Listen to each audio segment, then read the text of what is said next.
What is up, everybody? It is another Tuesday here with me, Eli. So this week's topic is non-binary identities. What are they? How does it work? Blah blah blah. So things of that nature. I made one. We did this topic last year, sometime ish, long time ago. And so I went through different identities in that one. And so that one you can find in this playlist, and that kind of went through different identities. This time I want to talk about something different, just since I already did a breakdown of just some non binary identities. And I want to talk about some things that go along with being non binary.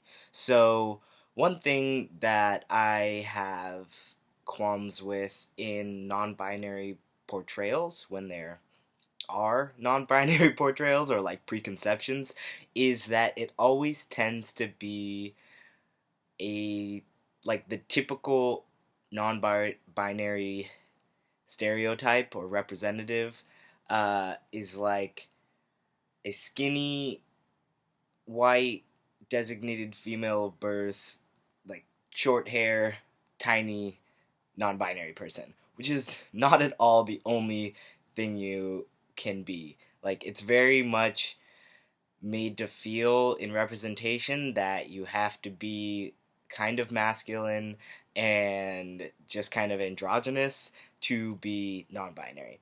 That's not true at all. You can be as feminine as you want to be. You can be any sort of gender presentation or expression and still be non-binary. I don't like that we have, in efforts to distinguish different identities, kind of gone back to putting them all in separate little boxes. It's kind of worked against us in our efforts to expand vocabularies and stuff, but yeah, basically non-binary is anything you want it to be. Anything outside of the gender binary is non-binary. Presentation does not matter. You can present any way you want. You can have multiple identities. I identify as non-binary and transmasculine. I go by he, him pronouns, but also they, them pronouns. Either of them work. You can use she, her pronouns and be non-binary. You can use they, them. You can use Z, them. You can use anything. It really just depends on how you feel inside and how you choose to identify yourself. So that's my big qualm with non-binary identities. There's a lot of different identities: simply non-binary, genderqueer, demi-boy, demi-girl. You could be agender and identify as non-binary. You could be all of those things exclusively and not non-binary.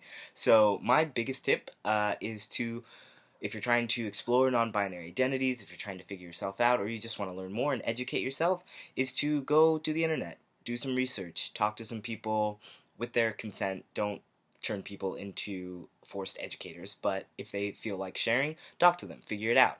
My ask box is always open. The comment sections is always open. You can ask about my experience being non-binary. But yeah, basically, that's my feelings about being non-binary. Trans is a really big umbrella, and there's a lot of different ways to identify. There's a lot of different ways to express, and I think that we should all let each other do those fully without wanting somebody to put themselves in a box for our understanding. And that's something you have to, everybody, myself included, has to continually work through every day in all realms of life. Just letting people be and not trying to box them in for your understanding, while disregarding their comfort.